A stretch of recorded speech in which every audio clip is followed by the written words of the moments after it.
আসসালামু আলাইকুম। তারেক টিউটোরিয়ালে সকলকেই স্বাগতম। আজকে আমরা আলোচনা করব চাকরির পরীক্ষায় আসে এমন 15টি নিয়মের গাণিতিক সমাধান নিয়ে। শুরু করার আগে আপনারা যদি আমাদের চ্যানেলে নতুন হয়ে থাকেন তাহলে অবশ্যই সাবস্ক্রাইব করবেন, যাতে করে পরবর্তী ভিডিওগুলো আপনারা পেতে পারেন। চলুন তাহলে আমরা শুরু করি। প্রথমে 1 নাম্বার এবং আমাদের 2 নাম্বার, এই দুটা কোশ্চেন প্রায় সিমিলার, একই রকম, শুধু পার্থক্যটা আমরা একটু খেয়াল করব।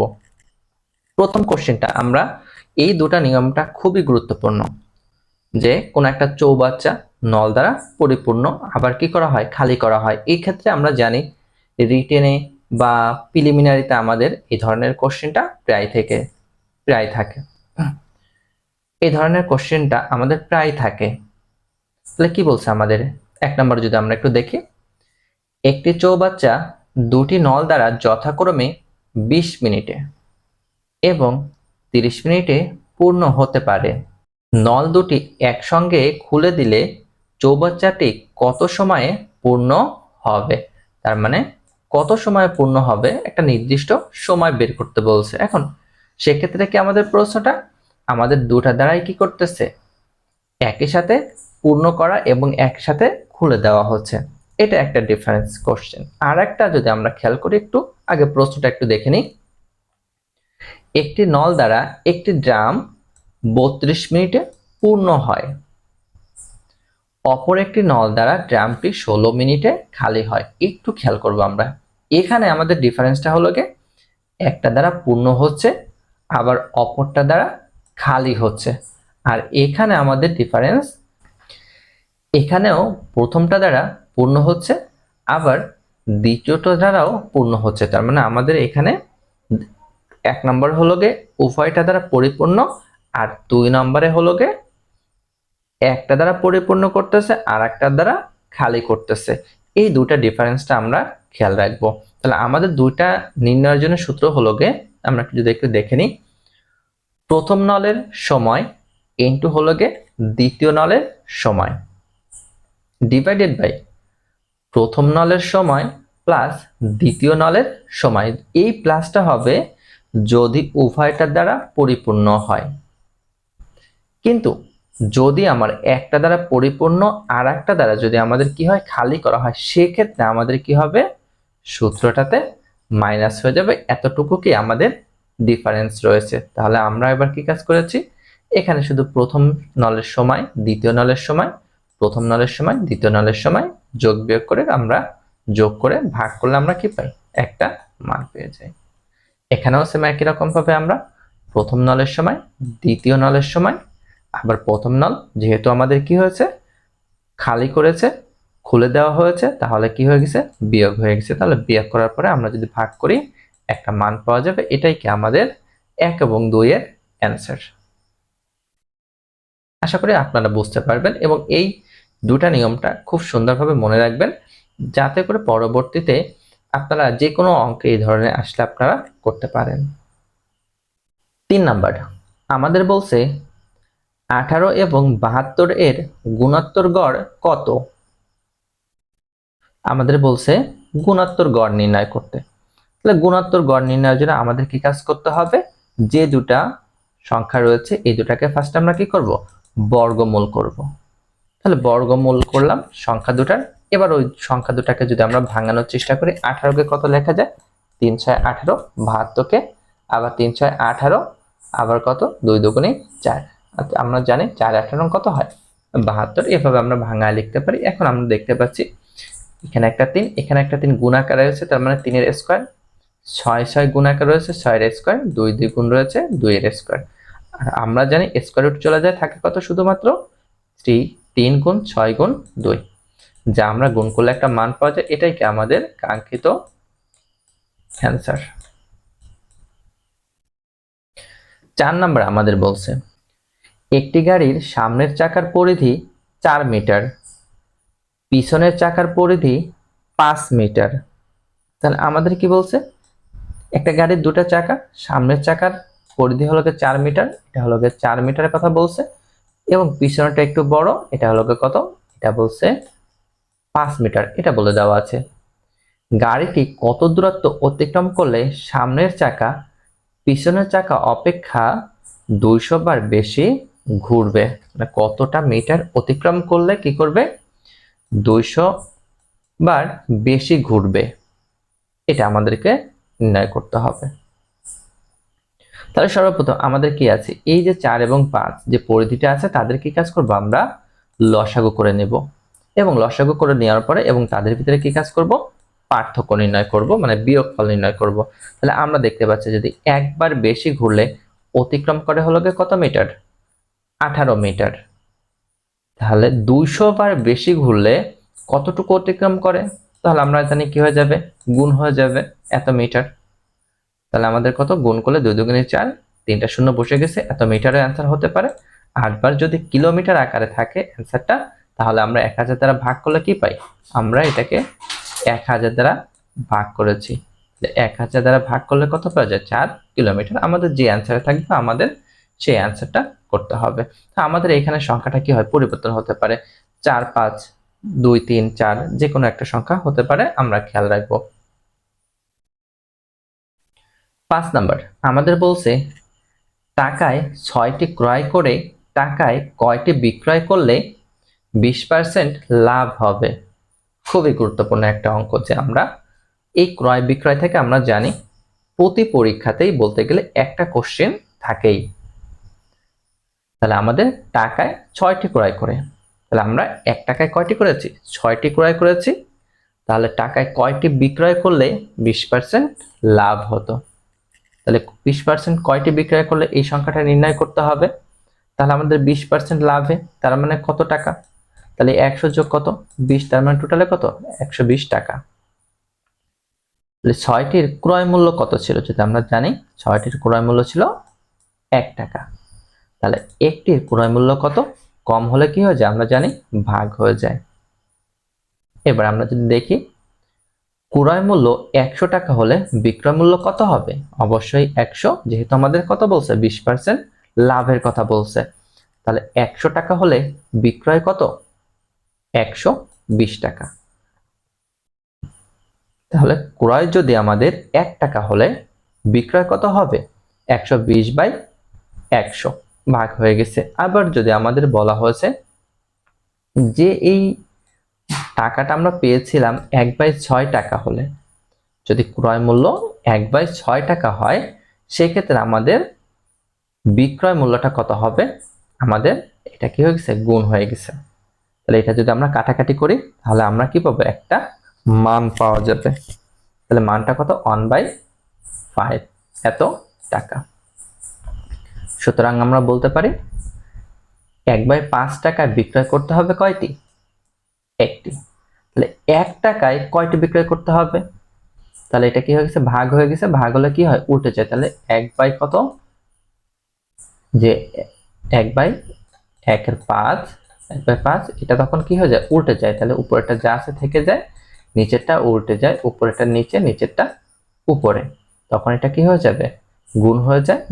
আর অনের সাথে গুণ করে ভাগ করে মানের কোনো পরিবর্তন হয় না, যে সংখ্যাটা আছে ওইটাই পাওয়া যায়। তার মানে কত, 5টি। তার মানে আমাদের 1 টাকায় 5টি বিক্রয় করতে হবে, এটাই কি আমাদের অ্যান্সার।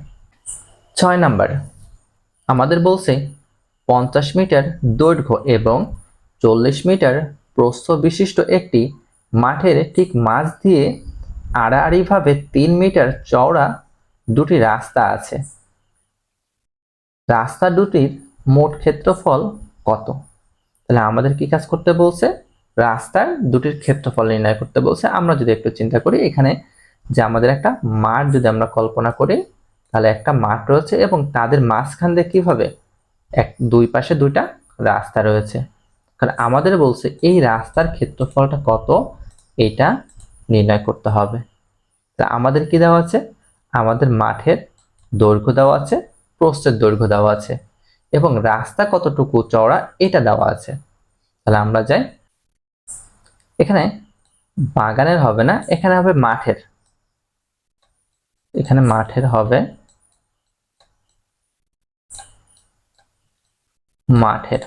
মাঠের ক্ষেত্রফল। তাহলে আমাদের মাঠের কি দেওয়া আছে, দৈর্ঘ্য দেওয়া আছে প্রস্থ দেওয়া আছে, তাহলে আমরা কি কাজ করতে পারি, তার ক্ষেত্রফল বের করতে পারি। 4 × 5 = 20, 2টা 0, এত বর্গমিটার। এবার আসি রাস্তা বাদে একই রকম ভাবে এখানে মাঠ হবে, রাস্তা বাদে মাঠের ক্ষেত্রফল। তাহলে আমরা কি কাজ করব, এই মাঠটা থেকে রাস্তার পরিমাপটাকে আমরা বাদ দিয়ে দিতে পারি।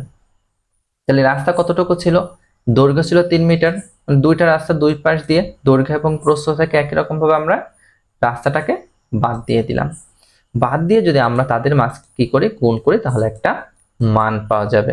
এবার একটু খেয়াল করি, এই যে আমরা ক্ষেত্রফলটা পেয়েছি এটা হলো কি পুরো অংশের ক্ষেত্রফল, আর এইটা পেয়েছি কত, শুধুমাত্র এই রাস্তার অংশটুকু বাদে বাকি যে অংশটুকু রয়েছে, এই যে অংশটুকুগুলো রয়েছে তার ক্ষেত্রফল। তাহলে আমরা যদি পুরোটা থেকে এই অংশগুলোর মানকে বাদ দিই, অবশিষ্ট কি এই রাস্তার মানটা পাওয়া যাবে। তাহলে রাস্তার ক্ষেত্রফল কত, পুরোটা থেকে আমরা রাস্তা বাদেটাকে বিয়োগ করলে অবশিষ্ট কি থেকে যাবে, রাস্তার ক্ষেত্রফল এত বর্গমিটার। একটি ছাগল 8% ক্ষতিতে বিক্রয় করা হলো। ছাগলটি আরো 800 টাকা বেশি মূল্যে বিক্রয় করলে 8% লাভ হতো। ছাগলটির ক্রয় মূল্য নির্ণয় করো। তাহলে আমরা দেখতে পাচ্ছি আমাদের এই লাভ ক্ষতির ক্ষেত্রে আমাদের কি থাকে, খুব বেশি পরিমাণ অঙ্ক থেকে থাকে, রিটেনেও থাকে, আবার প্রিলিমিনারিতেও থাকে। তাহলে আমরা আমাদের কি বলছে, প্রথমত 8% ক্ষতিতে বিক্রয় করা হলো। এখন ছাগলটি যদি আরো 800 টাকা বেশি মূল্যে বিক্রয় করা হতো তাহলে লাভ হতো কত পার্সেন্ট, 8%। তাহলে ছাগলটির ক্রয় মূল্য আমাদের নির্ণয় করতে বলছে। তাহলে আমাদের এখানে দুটা কথা বলে দেওয়া আছে, 8% ক্ষতিতে, তাহলে 8% ক্ষতিতে বিক্রয় মূল্য কত হবে, 100 থেকে 8 টাকা কম করলে কত, 92 টাকা। আবার যদি কি হতো 8% লাভে বিক্রয় করা হতো তাহলে কত হতো, 100 + 8 মানে 108 টাকা। তাহলে আমরা দেখতে পাচ্ছি দুটা বিক্রয়ের মাঝে একটা পার্থক্য রয়েছে। তাহলে বিক্রয় মূল্য পার্থক্য কত, যদি আমরা বিয়োগ করি তারপরে পাচ্ছি কত, 16 টাকা। তাহলে বিক্রয় মূল্য যদি 16 টাকা বেশি হলে ক্রয় মূল্য কত হতো, ক্রয় মূল্য হতো 100 টাকা। তাহলে বিক্রয় মূল্য 1 টাকা বেশি হলে ক্রয় মূল্য কত, তাহলে কি হয়ে যাবে, ভাগ হয়ে যাবে। আবার যদি বিক্রয় মূল্য 800 টাকা বেশি হলে ক্রয় মূল্য তখন কি বেশি আছে, গুণ হয়ে গেছে। তাহলে আমরা কি কাজ করতে পারি, 500 × 80 5000 আমরা গুণ করে দিলাম। তাহলে ছাগলটির ক্রয় মূল্য ছিল কত, 5000 টাকা।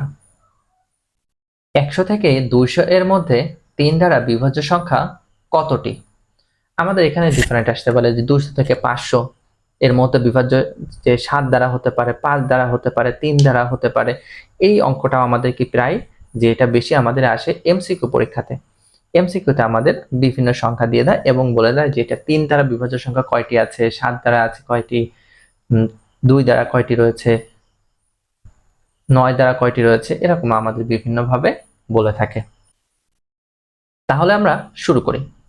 শুরুর দিক থেকে আমাদের যে দুটো সংখ্যা রয়েছে, এই শুরুতে কত 100 রয়েছে, এই শুরুর দিক থেকে 3 দ্বারা বিভাজ্য সংখ্যা কোনটি রয়েছে, আমরা যদি হিসাব করি 3 × 33 = 99, 3 × 34 = 102। তার মানে আমাদের সব থেকে 3 দ্বারা বিভাজ্য সব থেকে ছোট সংখ্যাটা হলো কত, 102। এবং শেষের সব থেকে শেষের দিক থেকে আমাদের কত, 3 দ্বারা বিভাজ্য সংখ্যাটা কত, 198। তাহলে আমরা 3 দ্বারা বিভাজ্য সব থেকে ছোট এবং সব থেকে বৃহত্তর মানটা পেয়ে গেছি। এবার আমরা কি কাজ করব, 3 দ্বারা বিভাজ্য সংখ্যা নির্ণয়ের জন্য বৃহত্তম সংখ্যা থেকে ক্ষুদ্রতম সংখ্যাটাকে বিয়োগ করব এবং যেই সংখ্যা দ্বারা বিভাজ্য বলবে তাকে দ্বারা ভাগ করতে হবে এবং তার সাথে 1 যোগ করলে আমাদের কাঙ্ক্ষিত বিভাজ্য সংখ্যা পাওয়া যাবে। তাহলে আমরা যোগ বিয়োগ করে ভাগ করলাম, ভাগ করে যোগ করলে আমাদের যে মানটা পাওয়া গেছে এটাই কি আমাদের নির্ণেয় বিভাজ্য সংখ্যা। তাহলে আমরা এখানে কি কাজ করতে, এখানে 3 না বলে আমাদের 7 বলতে পারে, 3 না বলে আমাদের 5 বলতে পারে, আমাদের এখানে সংখ্যা পরিবর্তন 200 থেকে 500 বলতে পারে। বিভিন্ন সংখ্যা আমরা নিজেরা অঙ্কগুলো তৈরি করে ট্রাই করব।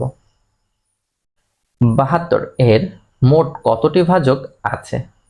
তাহলে আমাদের বিভিন্ন সংখ্যা এরকম কি আমাদের এমসিকিউ প্রায় এসে থাকে, যে বিভিন্ন সংখ্যা দিয়ে দেয় এবং এদের ভাজক সংখ্যা কতটি এটা আমাদেরকে নির্ণয় করতে বলে।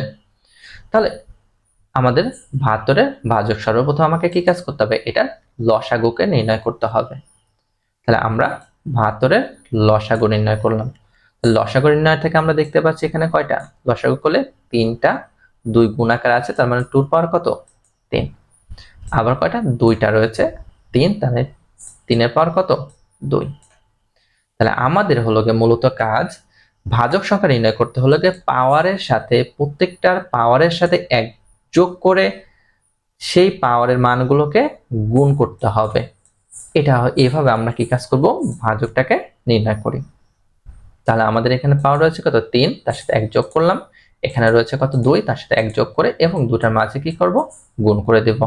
3 আর 1 4, 2 আর 1 3, তাহলে 3 4 12, এটাই কি আমাদের ভাজক সংখ্যা। 10 নম্বরে আমাদের বলছে 6টা 9 রয়েছে এরকম একটা সংখ্যা, এর সাথে কোন ক্ষুদ্রতম সংখ্যা যোগ করলে যোগফল 2 3 4 এবং 4 5 এবং 6 দ্বারা নিঃশেষে বিভাজ্য হবে। তো আমাদের এখানে এরকম সংখ্যা ছাড়া আরো ব্যতিক্রম সংখ্যা আমাদের দিতে পারে।